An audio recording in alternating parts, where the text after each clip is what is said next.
So this video has been a long time coming, seeing as to how a patron had requested it months ago, who I'm not even going to put a specific name to because I don't want to call them out on the fact that they are looking on how to quit smoking. So I, Allie Marie, used to be a smoker. I know, terrible thing. Thankfully it didn't last for too long, but it was when I was in college. I was about 18 years old when I started, and I was up to about maybe a pack and a half a day for maybe a year or so, and then I just smoked intermittently for quite some time and smoked marijuana alongside it. However, this particular video is going to be focused more around how I quit smoking cigarettes, seeing as to how this is something that more of the general population struggles with, I think, since it is something that is easily accessible. So that's what we'll be going through today.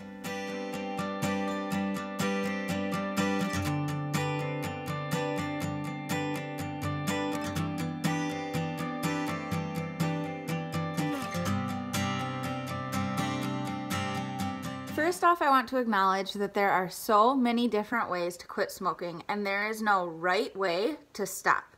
So there's cold turkey, you can wean off, you can get the patch, you can get gum, there are medications, you can have negative reinforcement. There are all kinds of different ways that people can quit smoking, and I'm here to say that something that worked for me might not work for you, and that's okay. And I also don't want you to take anything that I say as the Bible, so to speak, because there are so many different ways that everybody's body responds. My body wasn't as physically addicted, maybe, as some might be, and so I didn't use gum or patches or anything like that. However, what I'm going to go through is possibilities of what could be helpful without those means as well. My first piece of advice is to find your why. My husband Alec will always talk about anytime you're trying to break a habit, you have to find your why. And so for me, for cigarettes, I had several. Money was an issue. They ended up being smelly. I had initially been smoking just because I thought it was cool and I looked cool. People would talk about Kristen Stewart, like just kind of sitting there puffing on her cigarette and how cool she looked and all these different things. And, but my biggest why was the fact that every time I would inhale the cigarette smoke, it would cause my throat to burn. It didn't happen initially, but as I smoked longer and more often, whenever I would inhale, it would just burn.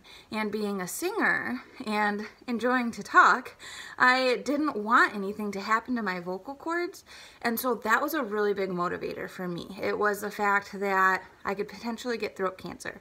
I'm still more susceptible to get throat cancer, even now, which is scary to me. But health, just knowing that my body, because I converted Catholic at 21, knowing that my body was one that needed to be respected, needed to be revered.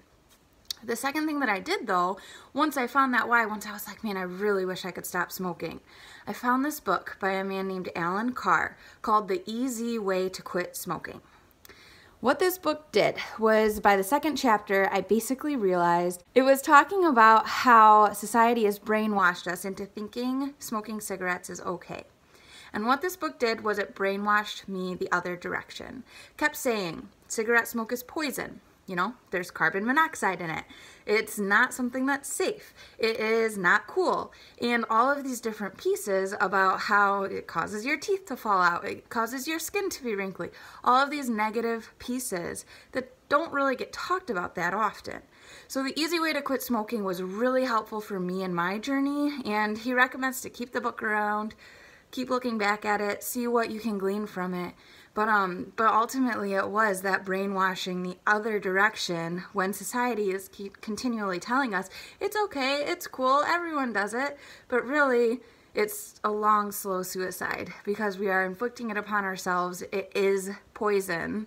Like carbon monoxide is in cigarettes, and we are actively choosing to do damage to our bodies when we smoke cigarettes. The third and actually final piece that I want to offer within all of this is that quitting smoking is a process. Now, Alan Carr talks about how he smoked an obscene amount. I can't remember if it was 5 packs or 20 packs of cigarettes a day, but it was something crazy. And one day, all of this just clicked in his mind, and he said he hadn't smoked in however many years. And so for some, it can be cold turkey. That is sometimes the most effective way for people. He was able to do it. I ended up weaning myself off. I would quit. I wouldn't smoke for 6 months. I'd smoke a cigarette. I would have issues. I'd smoke for a little while. I'd stop. And it was this back and forth thing. One thing that I found that eventually worked for me was I would buy a pack of cigarettes and I would smoke it as if I was smoking, but I would never light it. And that was something that was helpful for me because it had the habit, you know, of bringing the cigarette to my lips, and I'd flick it just like I was smoking. And I would do that if I felt stressed or if I felt like I needed to smoke. I would get a single cigarette, maybe from a friend, or I would just go buy a pack and just fake smoke a cigarette. And that worked a lot of the time. There was once that I did buy the pack and I did end up lighting it. So it doesn't always work. Like I said, not everything is going to work for everybody, but that really got me through several different times that I wanted to smoke. And I will say too, and I've talked about it in the past, that our past vices will catch up with us.